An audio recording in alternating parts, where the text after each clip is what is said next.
greetings and all of that good stuff. So hopefully you guys are having an amazing evening so far. Hello there. Is that Flicker Fletcher? Oh, Flicker Flacker. Hi there. Welcome, welcome. Good morning, good morning. Let me make sure I'm in I'm like, where am I on Periscope?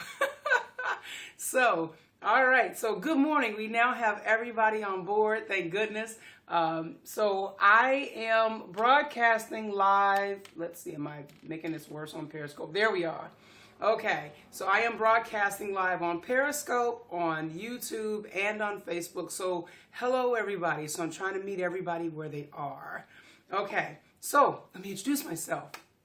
My name is Kelly McCrae, and last year in February I was diagnosed with lupus, and since that time I have been on social media and I have kind of coped through my diagnosis, if you will, or through the initial stages of my diagnosis here on social media. Good morning, good morning. So I am now working in Thailand. I'm live streaming to you guys from the other side of the world, which is why it's daylight here and it's nighttime, probably for many of you, much of my audience, because I came here looking for better health care, more affordable health care, and just a different quality of life. So since being here, I was forced to walk away from a 17-year career in real estate, which is why I left the States partially. I could leave the States because I wasn't working. And I had to learn how to make a living online because I can't go into a traditional job because the nature of lupus is very unpredictable. So I realized that, guys, I feel like I'm just babbling a little bit. So let me just start over. Okay, so I got lupus. Let me just stop being proper because, see, I'm being proper because YouTube is new for me and I'm a little nervous. It took me a while to get used to Facebook Live. That made me nervous. But Periscope, y'all, my jam. You people, you guys, you know me, you my peeps. They're my people over there. So I'm getting used to these other platforms. So let me break it down. I lost my job because I got lupus, 17-year career in real estate where I was an award-winning salesperson. I was award-winning as far as customer service satisfaction is concerned, and I was making pretty decent money. And lupus dropped my life on its head. It dropped everything that I knew, my financials, my professionals, my health, the whole 9 yards, dropped it on its head. And the one thing that I realized through all of my, trying to deal with the new status of my life was that my mortgage company didn't care that I had lupus.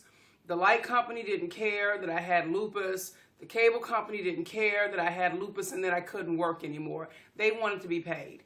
So I had to find a way to get paid, right?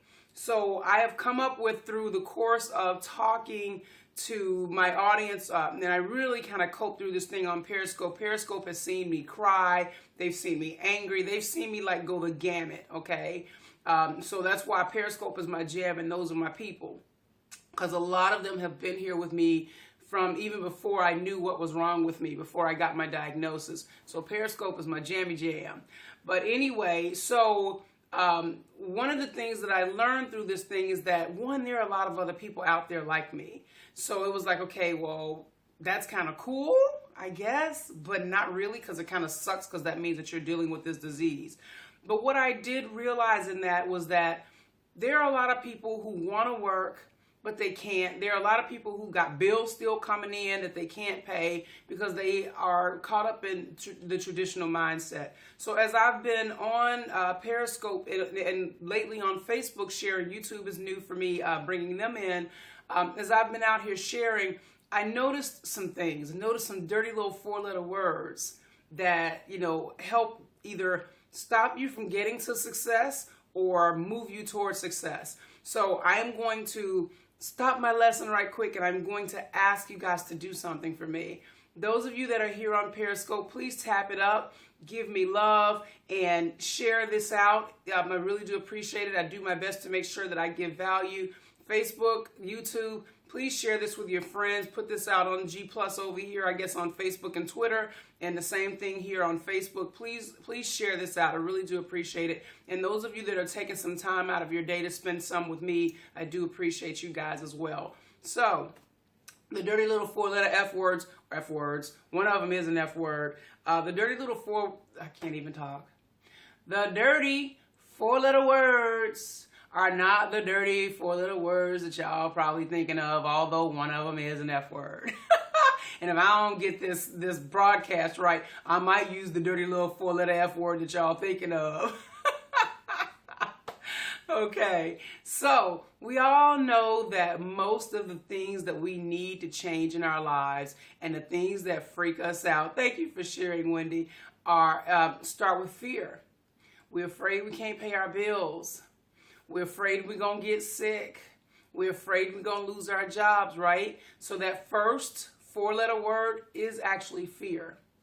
But fear can be both a good thing and a bad thing. I typically refer to fear as a dirty little F word that causes paralysis, right? Because it will stop you dead in your tracks and it will eliminate any possibility of progress from you if you allow it.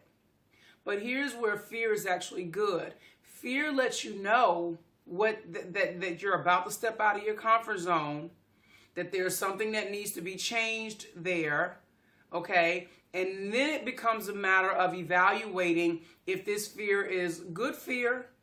Hey, is somebody behind me? I better take off running because they got a gun, they got a knife, they crazy. That's good fear. Or bad fear. Well, what is my family going to think if I decide that I'm going to start my own business? Or, if I decide I'm going to start my own business, what if it fails? What if it doesn't work out? What if, those things? That's bad fear. Okay, so the first thing you have to do is really, hey Jay, thank you for being here on your first day of Periscope. Welcome. The first thing you have to do is you have to assess that fear.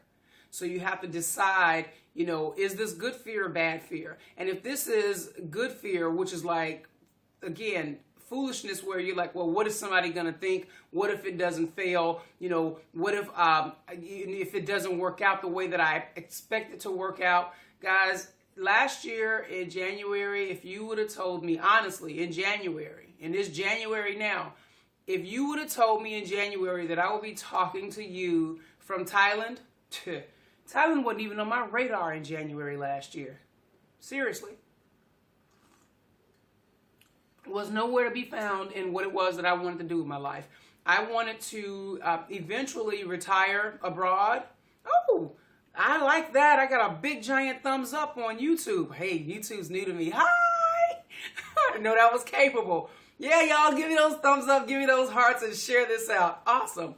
Okay, so I didn't even know that Thailand was even like on the map, so to speak. I did, but it wasn't on my map. And because of getting this illness and doing the research and looking for a great place that had good health care, that's how Thailand popped up. But my goal was to eventually retire to a Spanish-speaking country. Porque yo habla español muy bueno, pero poquito, pero muy bueno, okay? But I come to Thailand and I'm like, sawadee ka, por favor. And they're like, say what now? So, fear of not having good health care, fear of going into debt while trying to take care of a chronic illness, those types of things are what catapulted me here. So again, you have to assess the fear. Good fear, bad fear. Again, bad fear, stalker behind you with a knife, better run. That's good fear. Get the hell out of Dodge. Okay? But what if my business doesn't work out? What if this falls on its face? What if my family thinks I'm crazy? That's bad fear. Get the fear out of here with that nonsense, okay? So that's your first dirty little four-letter F word. The second one is want. Because from your fears, there's something that you want. There's a change that you're looking for. There's something that's not right? So you want something different. You want a different life. You want a different outcome. You want a different income, okay? So want. So for me, I wanted better health care. So I had to override the fear of my family, of my healthcare professionals, of myself. Because I sold everything I owned and came to a country where I don't speak the language and I did not know a soul. But I wanted something different for my life. I wanted the health care that I saw that was being offered here. I wanted the simpler life that I saw that was being offered here. I wanted the affordability for that health care that it was being offered here, right? So the question is, okay, you got that fear. What do you want? You're afraid of something, but that fear is sparked by something that you want, that you're uncomfortable with the thought that that's what you want, right? Okay, so that's your second dirty little four-letter word is want, because that want is making you uncomfortable. It's like, man, I really want to, I want a promotion on my job, and I don't know how to, approach it. I feel like I'm not quite qualified. That's that fear, okay? Or I want to ask my boss for a raise. I've been here for a really long time, and I'm just nervous about what he's going to say. Is he going to give me that raise, or is he going to say, you can get the heck out of here, go find another job? That's that fear, okay? I want to start my own business, but my wife, my husband, they've been, saying that money is tight, and I'm not really interested in a divorce. That's that fear. So you get what I'm saying? It all kind of goes back to, they all interlink. Okay, so you have to look at that fear, you have to overcome that, you have to look at that want, and then you have to see how badly do you want it. That fear cannot keep you from that want, because no matter what, you're still going to be uncomfortable because you want to change, right? Okay, so when you can overcome that fear and get down to really focusing on that want, the next thing you need to do is create a goal. Ooh, another four-letter dirty word. That one is like the dirtiest, because we want to call that thing everything but what it is. Everybody, we are doing our New Year's resolutions. Let's make it a $5 word, and it's not quite a goal. And we can abandon it. No, it's still a goal. It's still a goal. So you have to decide where it is that you want to go, where you want that destination, so to speak, where you want that to be. Now, I'll tell you guys, for me, looking at, the links that YouTube doesn't have the link yet. I'll put that in the notes once I'm done with the video. Here on Periscope, you have the link alongside here, and on Facebook, you got it in the title. But let me tell you kind of what happened with me. I'm going to go to my fears, my wants, and my goal here with what you see here with the storm shelter.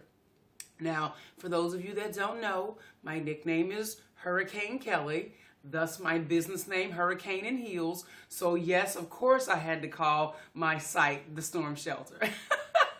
We're going to get shelter from this storm, right? Even if it's the hurricane.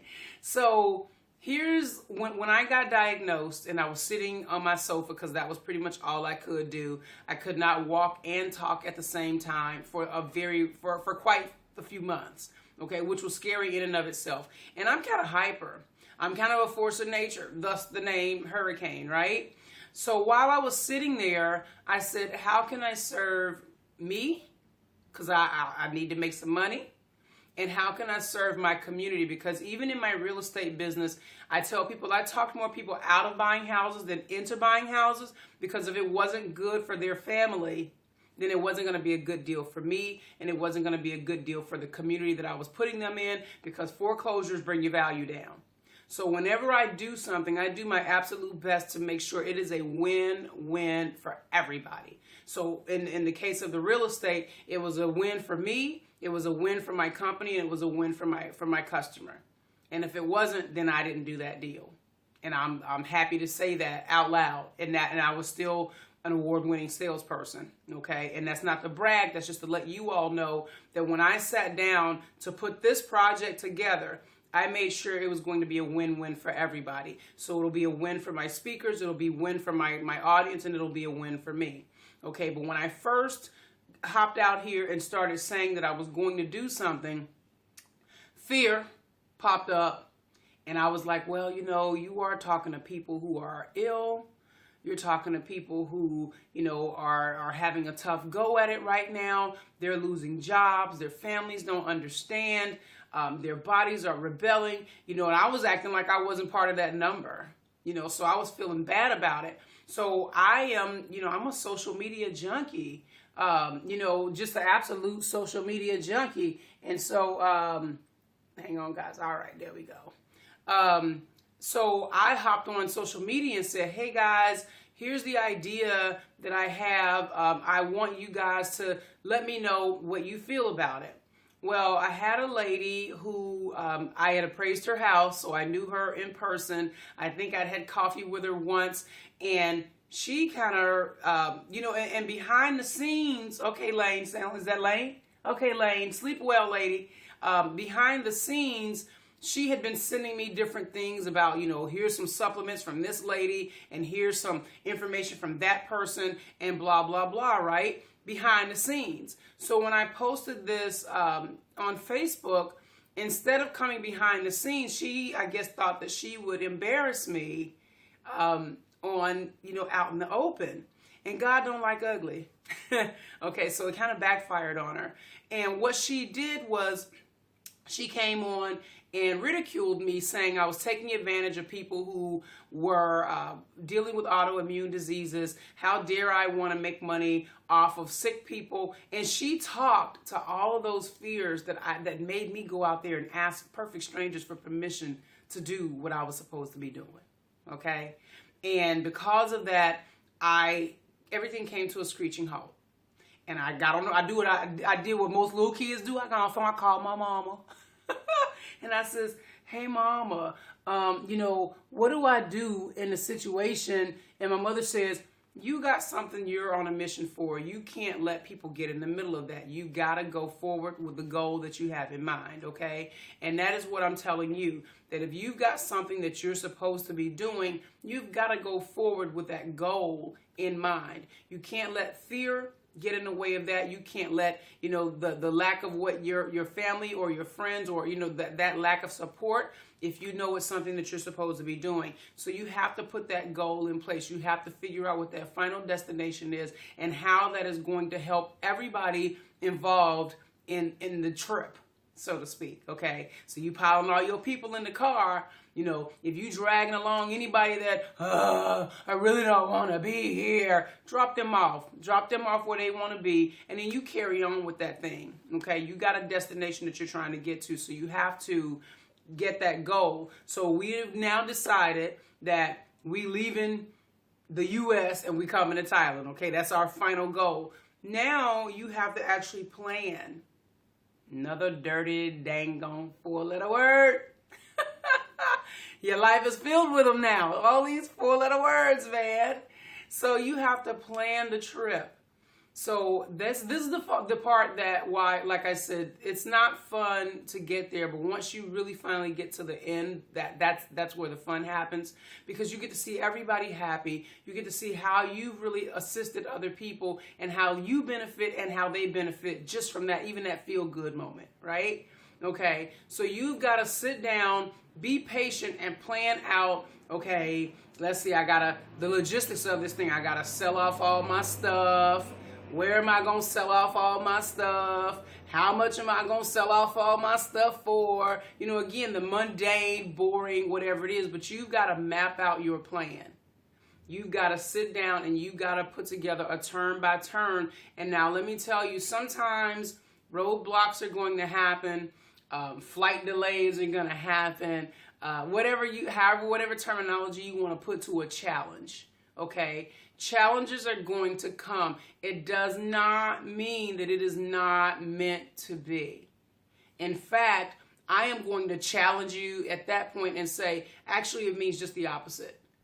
If you get a challenge, that means you're on the right track. That means that, because challenges come to build you up. They come to make you stronger. They come to show you where your weaknesses are so you can overcome those weaknesses. Okay? So, step to that challenge. Take it on.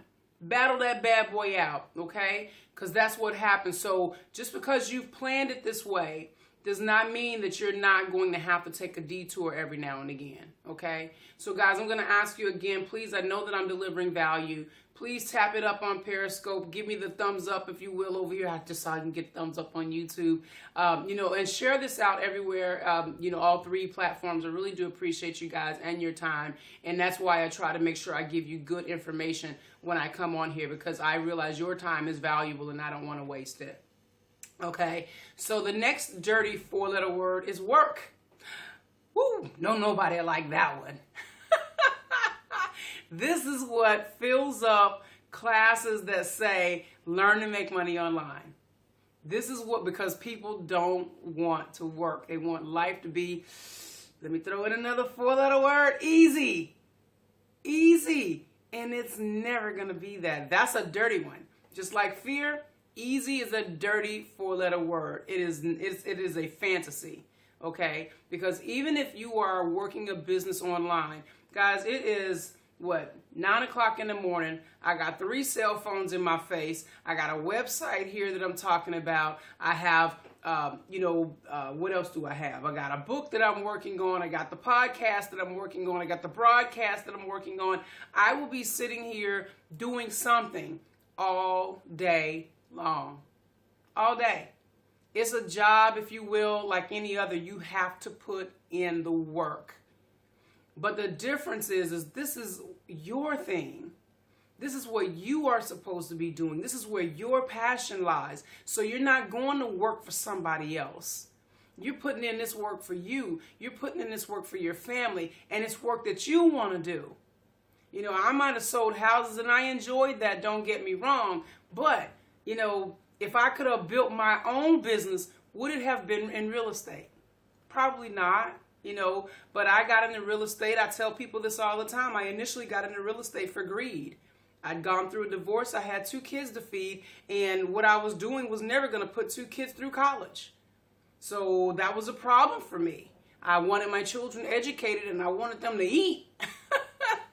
So I went into real estate and found that I liked it. And I stayed for almost 2 decades until lupus said, no, girl, you're done. Okay? So if you are out there doing a job that you hate, working for people that you don't like, this is your time to shine. So put in the work. Do the work. Do the work. I can't express that enough. Okay? And then the last 4-letter word is by far the best 4-letter word, because you are at the end. You have met success. The 4-letter word is reap. You are now reaping what you have sown. You are now benefiting from the seeds that you have planted, the plan that you have put in place, overcoming the fear, doing what other people were not willing to do, and you are now here at success. And you are living your life, and you are doing that thing, and you are making it happen, and you are realizing that it wasn't as bad as you thought it was going to be. Your family you thought wasn't going to stand behind you. Now y'all living the life.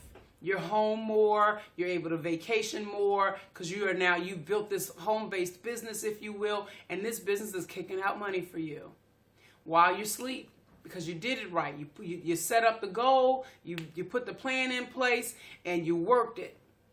And now you're reaping the benefit of having done all of this hard work. Okay? So here's where these links come in, and again, YouTube, I'll get you caught up. The link is bit.ly/The Storm Shelter. And I'm still building it. I just want you guys to look at it and kind of get an idea of what that is going to be about. So many of my people are like me. They came from traditional jobs, and now they want to figure out, how to make a living online. So basically what the Storm Shelter is a place where I'm bringing together people who have a track record, so you guys can blow out all that nonsense that you see on the internet as you're trying to figure out how to make money online. These are legitimate people who are legitimately making money online, who have legitimate businesses, who have been there, done that, and they have a proven track record to show you how to do what it is that they're doing. So I can tell you a few of the people that I've got lined up. We've got someone that teaches you how to build online courses with the knowledge that you have. So in my case, if I wanted to build an online course around real estate, she would show me how to go about doing that.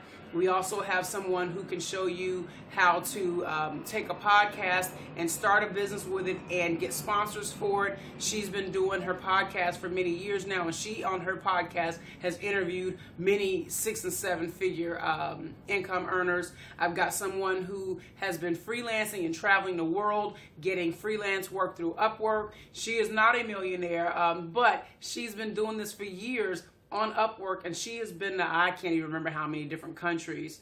Thank you. How many different countries she's been to just freelancing on Upwork. So guys, we've got some heavy hitters coming in that really know their stuff, and they are here to give you a foundation of how to do this thing. And if you haven't figured out what it is that you want to do yet, then they are here to help you kind of get to that too. Because that was my thing when I first stepped out here. I was like, how do you do real estate online? It was all I knew, right? And so I didn't know how or what I needed to do. And fortunately, because of my fashion blogging, I kind of over the years have garnered some really great online relationships, and I'm bringing those relationships to you. So check out the storm shelter, then come over to my Facebook page, Hurricane in Heels, and let me know what you think about it. Let me know if you have any questions on it that I can answer. I will be putting together a FAQ page. Again, I'm still building, so it's not quite where you can sign up and join yet. But, of course, for those that will be early, there will be a tremendous discount. So the prices that you see currently there are actually discounted prices. So I am still tweaking that a little bit. Some of that's gonna change over the course of the next few days. But the premise of what is out there is basically going to be what the storm shelter is all about. So that is it for me today, guys and gals. I thank you all for being here. I truly do appreciate your time. And I am going to get my body out of here, and I will talk with you guys. I broadcast 9 p.m. Eastern Standard Time, 9 a.m. Bangkok time. So I got this beautiful light, and YouTube can see my half-made bed here in Thailand. But my apartment's clean. But anyway, all right, guys. So I will see you all again tomorrow morning for me, tomorrow evening for you all. Have a wonderful afternoon, evening, morning, wherever it is that you may be watching me from. And I'm going to say goodbye in various orders. So YouTube, awesome. Appreciate you guys for being here. Have a good one. See you tomorrow.